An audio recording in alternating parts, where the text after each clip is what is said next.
Okay, so let me ask you a simple question, ठीक है। Imagine एक cubicle surface है एंड एक चींटी को एक कॉर्नर से दूसरे कॉर्नर पे, मतलब कि एक एज से दूसरे एज, बॉडी डायगोनल एज पे जाना है और वो सिर्फ क्यूब के सरफेस पे चल सकती है।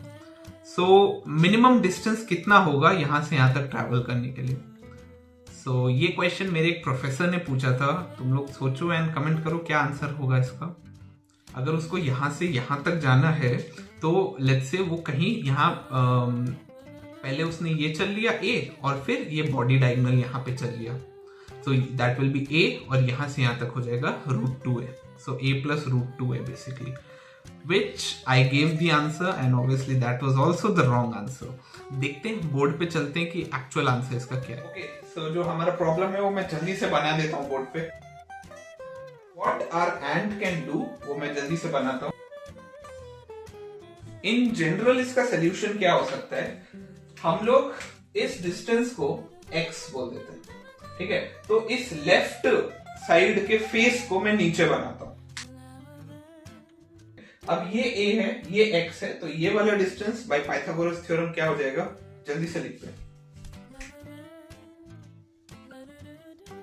तो x1 will be equal to √x² plus a²। इस पॉइंट से लेके यहां तक जाना है, ठीक है। तो फ्रंट फेस का मैं एक क्लियर डायग्राम यहां पे बनाता हूं,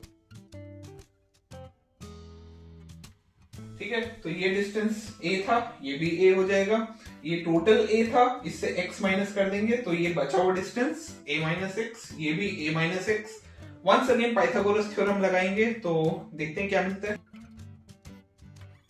तो हमारे x2 की वैल्यू हो गई a² plus a minus x का होल स्क्वायर। तो अब इसका अगर टोटल डिस्टेंस हम लोग देखें that would be x1 plus x2, right. तो ऐड कर देते हैं। अगर मुझे इस डिस्टेंस का मैक्सिमम या मिनिमम फाइंड करना है तो स्टेप्स क्या थे मैक्सिमा और मिनिमा के, कि इस फंक्शन को डिफरेंशिएट करो, इक्वल टू 0 रखो और जिसके रिस्पेक्ट में डिफरेंशिएट किया है ना वो फंक्शन का वो वेरिएबल का वैल्यू निकाल लो।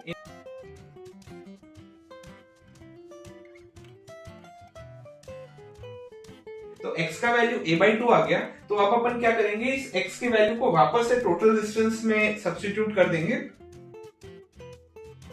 √5 times that unit would be our total minimum distance this ant has to cover। Do you have any such questions? तुमने क्या फर्स्ट गेस में इसको आंसर कर दिया था? Let me know and I'll see you in the next video।